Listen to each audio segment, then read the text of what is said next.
Bonjour! Aujourd'hui, on va se pencher sur un joueur qui fait pas mal parler de lui au sein des Lions de la Teranga, l'équipe du Sénégal.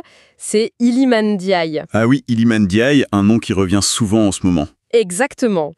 Et on a sous les yeux des analyses, des commentaires qui montrent un contraste assez saisissant en fait. On a le joueur d'il n'y a pas si longtemps, plutôt dans un rôle secondaire, remplaçant. C'était ça. Et puis la perception d'aujourd'hui où certains le voient comme le joueur clé, carrément. La pièce maîtresse, ouais. Voilà. Donc l'idée, c'est d'essayer de comprendre un peu cette évolution ou cette perception d'évolution. Comment on passe de l'ombre à la lumière, si on peut dire. Qu'est-ce que ça nous dit sur lui, sur l'équipe aussi, ses attentes, peut-être ses faiblesses? Bon, alors, on regarde ça de plus près. Allons-y. C'est un cas intéressant. Alors, pour commencer, revenons un peu en arrière. Son statut précédent, sous Aliou Cissé notamment. Les sources sont claires là-dessus. C'était un remplaçant. Oui, pas un titulaire dans les plans initiaux, quoi. Pas du tout même. On lit qu'il ne jouait que des bouts de match. Des bouts de match, oui. L'expression est parlante. Oui, ça suggère des entrées en fin de partie, pas beaucoup de temps pour vraiment s'exprimer, trouver le rythme. Surtout dans des matchs importants, oui, c'est difficile de peser comme ça. Clairement. Ça montre bien qu'il était une option parmi d'autres, mais pas le joueur sur qui on comptait d'entrée pour faire la différence. Voilà, pas le premier nom sur la feuille de match, disons. Et l'exemple le plus frappant qu'on a, c'est la CAN 2024. Ah oui, la dernière CAN. Tournoi majeur, évidemment. Et là, le chiffre est simple, 0 titularisation. 0.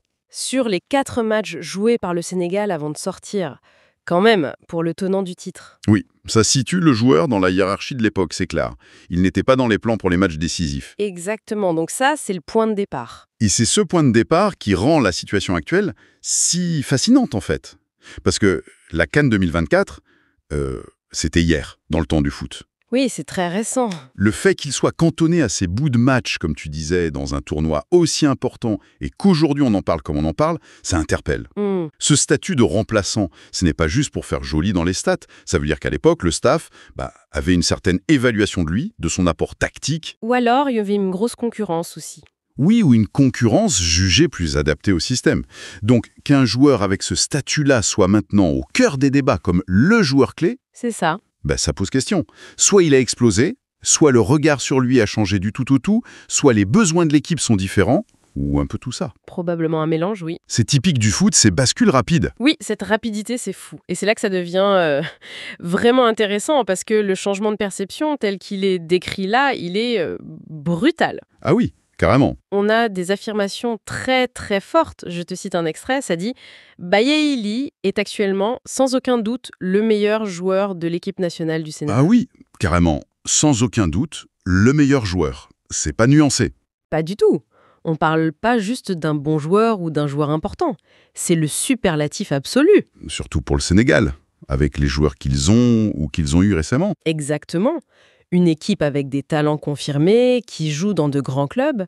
Alors passer de non titularisé à la CAN à meilleur joueur en si peu de temps, le fossé est énorme. Qu'est-ce qui justifie ça selon ces sources? Bonne question. Et ce n'est pas juste une opinion lancée comme ça, on essaie de l'expliquer par son impact sur le jeu. On lit « Dès qu'il pose son pied sur le ballon, l'attaque des Lions devient très dangereuse. » À l'impact immédiat donc. Voilà. Comme s'il avait une sorte de baguette magique, quoi. Il touche le ballon et hop, danger. Ça suggère des qualités de créateur, de déstabilisation. Oui, un joueur capable de débloquer une situation, de faire la différence tout seul peut-être. Alors, analysons ça. Meilleur joueur de l'équipe nationale du Sénégal, c'est une affirmation très forte. Très forte, oui. Pour une nation comme le Sénégal, championne d'Afrique en titre à l'époque, avec des Mané, des Koulibaly, même s'ils sont peut-être sur une autre phase de leur carrière, le désigner, lui, comme le meilleur actuel, C'est énorme comme reconnaissance. c'est énorme. Ça le place tout en haut de la pyramide des talents sénégalais, du moins selon cette perspective. C'est lourd de sens quand même. Et l'idée que l'attaque devient très dangereuse grâce à lui. Ça renvoie à des qualités spécifiques, on peut imaginer, même si les extraits détaillent pas forcément. Oui, on peut déduire. On déduit qu'il doit avoir une technique au-dessus de la moyenne, la capacité à dribbler, à éliminer, Une bonne vision du jeu peut-être. Une vision du jeu, oui, pour la passe qui fait mal, ou juste la capacité à créer du désordre dans une défense bien en place. Le genre de joueur qui, par un geste, une accélération, change tout. Le fameux facteur X? Exactement, le facteur X. Ce type de joueur est souvent survalorisé, mais parfois à juste titre, parce qu'il apporte ce que le collectif seul ne peut pas toujours faire. Et si on replace ça dans la tactique générale de l'équipe? Ça pourrait suggérer qu'il comble un manque, peut-être. Que l'équipe avait besoin de cette étincelle, de cette imprévisibilité devant. Une équipe parfois un peu stéréotypée dans son attaque? Peut-être. Ou qui manquait juste de ce joueur capable de faire la différence individuellement dans les petits espaces. Donc sa présence ou sa reconnaissance actuelle, elle changerait la nature même de la menace offensive sénégalaise.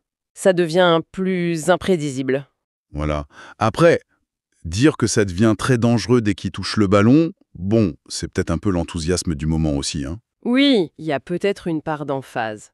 Mais cet enthousiasme, justement, il nous mène vers le futur. Logiquement. Et les sources regardent clairement vers la prochaine grosse échéance, la CAN au Maroc. Évidemment. Et là, il y a une phrase qui résume tout, c'est presque une prière. Il faut juste prier qu'Iliman Ndiaye soit en prendre forme au Maroc. Prier, carrément, c'est fort comme mot. Très fort. On n'est plus dans le souhait, l'espoir, c'est comme si tout dépendait de lui. Une dépendance totale à son état de forme. Oui. Et là, je me demande, le foot, c'est collectif, non? Pourquoi on se focalise autant sur un seul joueur? C'est pas un peu réducteur pour les autres? C'est une très bonne question. Ou est-ce que ça cache une inquiétude sur le reste de l'équipe, justement? Je pense que ça découle directement de ce qu'on disait avant. Si tu pars du principe qu'il est le meilleur et celui qui rend l'attaque très dangereuse, alors logiquement, sa forme devient la condition sine qua non du succès. C'est presque mathématique dans cette vision-là. d'accord. La prière pour sa forme, c'est juste la conclusion de ce raisonnement. Si le facteur X n'est pas là, ou pas à 100%, comment l'équipe pourrait atteindre son meilleur niveau? Je vois la logique, oui. D'ailleurs, la suite de l'extrait le dit, là on verra une grande équipe du Sénégal à la CAN. Conditionnel, donc. Exactement. Le « là on verra », ça sous-entend que la grandeur de l'équipe est suspendue à la performance de Ndiaye. Il n'est plus juste un plus, il est le catalyseur qui permettrait à tout le monde de jouer mieux. C'est une responsabilité énorme pour lui. Ah oui. Pense à la pression que ça met sur ses épaules. Colossal. Être vu comme ça, comme l'homme providentiel dont la forme décide du sort de l'équipe, c'est une charge mentale immense. Au-delà des médias, même en interne, ça doit jouer. Forcément. Et ça pose aussi la question stratégique. Est-ce que l'équipe devient ou risque de devenir trop Ndiaye dépendante? C'est ça. Le plan B, il est où? Exactement. Si Ndiaye est blessé, pas en forme ou juste bien marqué par l'adversaire, qu'est-ce qui se passe? Ces analyses, en le mettant si haut, nous forcent à nous interroger sur la profondeur du banc, sur la force du collectif sénégalais. Est-ce que c'est le signe qu'ils ont trouvé leur nouvelle star ou le signe qu'ils cherchent encore un peu leur équilibre collectif? C'est toute la question. Bon, alors, si on résume un peu tout ça, qu'est-ce qu'on retient? On a une trajectoire fulgurante, en tout cas dans la perception. C'est ça, l'ascension est spectaculaire.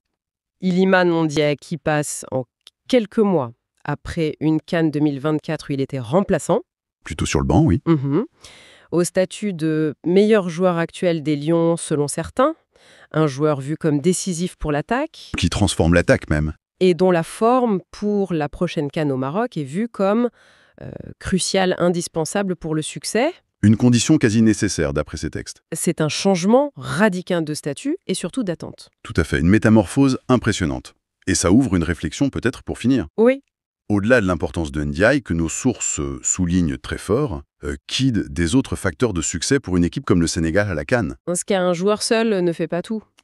Voilà. Aussi brillant soit-il, le foot reste collectif. Il faudra une défense solide, un milieu équilibré, des autres attaquants efficaces. La cohésion du groupe, la tactique du coach. Exactement. Tout ça comptera énormément. Ou alors, autre angle de vue.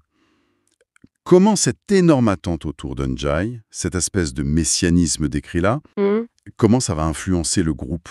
Est-ce que ça va tirer tout le monde vers le haut? Ou est-ce que ça risque de créer des déséquilibres, une pression trop forte sur lui? Des jalousies peut-être. C'est possible aussi. La gestion de ce nouveau statut, par lui, par le staff, par les coéquipiers, ça va être un enjeu majeur pour le Sénégal. Trouver le bon équilibre entre la star et le collectif. C'est souvent là que ça se joue, oui. Le secret des grandes équipes, c'est souvent dans cet équilibre-là.